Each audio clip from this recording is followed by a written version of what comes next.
प्यारे सज्जनों, संत महापुरुष प्रकृति के नियमों को हम सभी के सामने उजागर करते हैं। वे फरमाते हैं कि संसार में शारीरिक सुख भोग अथवा ज़रूरत समझकर उनका उपयोग करो, लेकिन उसका दुरुपयोग न करो। उपयोग यही है कि घर मकान, सगे संबंधी, परिवार सबसे उचित व्यवहार करते हुए उनमें अपना दिल न फंसाओ। मृत्यु के समय यदि इन वस्तुओं में ख्याल चला गया तो ये फिर जन्म योनियों के बंधन में डाल दिया जाएगा। यही मानव जन्म का दुरुपयोग है। संत सहजोबाई जी फरमाती है कि मृत्यु के समय जैसी वासना यानी कि जैसा विचार दिल में होगा उसी प्रकार की अगली जन्म योनि मिलेगी, उसी अनुरूप स्थान और वातावरण मिलेगा। ये निश्चय अटल है। जिसका ख्याल अंतिम समय मकान में चला गया तब वो प्रेत बन कर के फिर उसी घर में रहेगा। जिसका ध्यान धन संपत्ति में जाएगा तो उसे शर्प की योनि मिलेगी। यदि स्त्री में ख्याल रह गया तो करोड़ों बार कुत्ते का जन्म लेना पड़ेगा। जिसका ख्याल पुरुष में जाएगा उस स्त्री को नीच जाति के घर में कुतिया बनना पड़ेगा। कारण कि अंत समय में भोग वासना में ध्यान चला गया तो उसे अधम भोग योनियाँ ही मिलेंगी।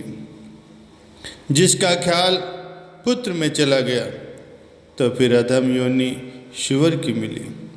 अब वो गंदगी में अपना परिवार बढ़ाता रहे, कर्मों का भुगतान करता रहे। जिसका मन राजकीय सुखों को भोगने में रह गया तो फिर वो हाथी बन करके अपने सिर पर मिट्टी डालता फिरता। यदि कहीं वो प्यासा ही पानी पानी करता चला गया तो फिर मछली बन करके पानी उसके ऊपर नीचे सब ओर बहेगा। यदि आपने अपने वाहन यानी हाथी घोड़े आदि में ख्याल रह गया तो फिर उसे उसी रूप में देह मिलेगी। वेद पुराण शास्त्र सभी एक मत से यही कहते हैं कि जहाँ जहाँ अंतिम समय ख्याल जाएगा उसी के अनुरूप ही अगली योनि मिलेगी। संत चिताते हैं कि अपने मन से सोचो और निर्णय करो कि मानव जन्म को पाकर के अंतिम ख्याल के अनुसार अधम योनियों में न जाना पड़े। वहाँ ज्ञान विवेक बुद्धि न होने से उन भोगों में आसक्ति बढ़ती जाएगी, कर्म बढ़ते जाएंगे और अधम योनियों में कभी पशु, कभी पक्षी, कभी कीड़े मकोड़े बन करके करोड़ों जन्मों तक निम्न योनियों को भुगतने पर, कभी पुण्यों के उदय होने पर पुनः पश्चाताप करके मानव योनि के लिए प्रार्थना करेगा। तब कहीं प्रभु इसे करुणा करके मानव योनि प्रदान करते हैं। अब बताइए कि आवागमन का चक्कर उसने स्वयं खरीदा या उसे भगवान ने दिया। भगवान ने तो अपना निर्णय ये भी सुना दिया है कि मानव जन्म को पाकर के जीव सद्गुरु की चरण शरण ग्रहण करता है, उसके सत्संग से ज्ञान प्राप्त करके अपने ख्यालों को भगवान की भक्ति में लगाता है तो उसकी वृत्ति अंतिम समय भगवान के स्वरूप का ध्यान करने में लगती है तो उसको फिर भगवान के धाम में निवास मिलता है। उसका आवागमन का चक्कर कट जाता है। वे संसार के भव रसों में नहीं फंसते तो भक्ति रस से भरपूर होकर के सदा सर्वदा के लिए सुख के सागर में समा जाते हैं। प्यारे सज्जनों, 5 भाई मिलकर के एक व्यापार का काम करते थे, यानी वो पांचों व्यस्त थे। उन दिनों एक नगर से दूसरे नगर में जाने के लिए रेलगाड़ी या आजकल के साधन नहीं थे। लोग पैदल ही या घोड़े की सवारी से ही इधर उधर यात्रा करते थे।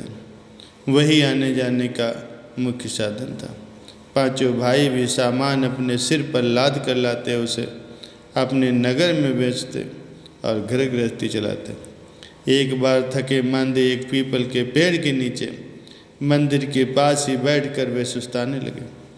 बड़े भाई ने कहा, सुनो, सत्संग में कहा जाता है कि पिछले जन्म की कमाई में से दिया गया दान ही इस जन्म में 10 गुना होकर के मिलता है। सो इंसान को दान अवश्य करना चाहिए। बड़े भाई ने कहा, भगवान, कोई हमने अगर पिछले जन्म में दान पुण्य किया हो तो उसे 100 गुना करके दे दे। हम पाई पाई का हिसाब चुकता कर देंगे। एक बार तो लक्ष्मी जी के दर्शन करा दे।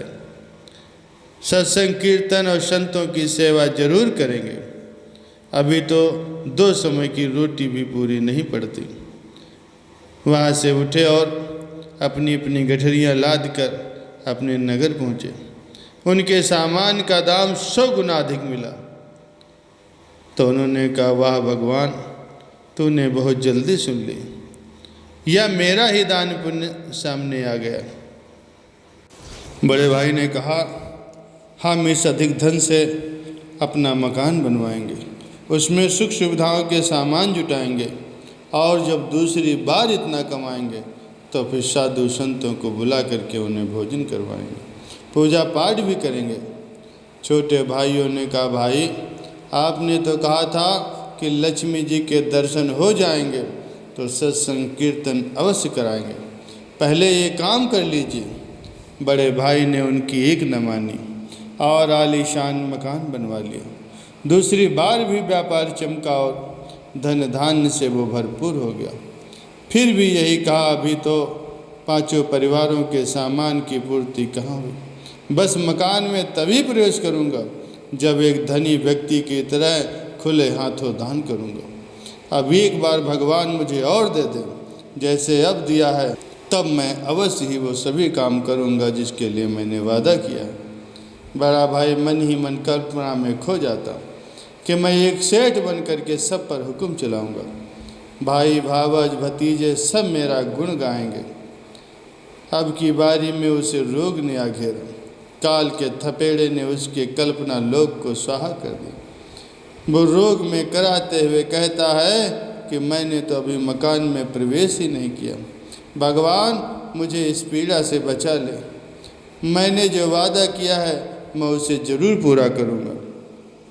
प्यारे सज्जनों, अंत में मकान का ध्यान ही उसके मन में बसा हुआ था कि अचानक ही उसकी मृत्यु हो गई। मकान में एक आवाज़ गूंजती रही कि मैंने जो वादा किया है उसे ज़रूर पूरा करूँगा। चारों भाई व परिवार वाले सोचते कि अब क्या किया जाए। लगता है हमारा भाई अकाल मृत्यु मरा है। भय से उस मकान के अंदर कोई भी नहीं जाता। सबसे छोटा भाई थोड़ा बहुत सत्संग आदि में जाता था। संत महापुरुषों का सत्संग उसे अच्छा लगता था। उसने संतों को सारी बात कह सुनाई। उन्होंने उत्तर दिया, भाई, उसे प्रेत योनि से मुक्ति दिलाओ। उसने जो वादा किया था वो पूरा नहीं कर पाया। उसके कमाए हुए धन से संतों को भोजन कराओ, सत्संग कीर्तन कराओ। उसी मकान में तुम भी सुख से रहो और वो भी अपनी जन्म योनि से मुक्त हो जाएगा। इस प्रकार सत्संग कीर्तन का नाम लेने से जब उसके कानों में राम नाम की धुन पड़ी, सत्संग के पावन वचन पड़े, तो सबने ये आवाज़ सुनी कि संतों की जय हो, संत महापुरुषों की जय हो। और वो प्रेत योनि के बंधन से छूट गया। देखते ही देखते एक तेज प्रकाश हुआ और लुप्त हो गया। सत्संगत की नाव में मन दीजे नर नार, टेक बल्ली दृढ़ भक्ति की सहज उतरे पार। प्यारे सज्जनों, संत महापुरुष यही जीव को चिताते हैं कि मानव जन्म के स्वर्णिम अवसर को पा करके इस मूल्यवान शरीर से मूल्यवान चीज़ को प्राप्त करो। संसार के विषय भोग तो बस भटकाने वाले हैं। मानव जीवन परमात्मा से मिलने के लिए मिला है। उनसे मिलने का यही साधन है कि संतों की शरण में जाकर के उनसे नाम श्रवण की युक्ति पाओ, सत्संग में अपना चित्त लगाओ, और जो ख्याल उम्र भर अंतर में उभरते रहते हैं वही अंतिम समय सामने आते हैं। अंतिम समय में अपना ध्यान भगवान के चरणों में होना चाहिए, तभी मुक्ति प्राप्त हो सकती है।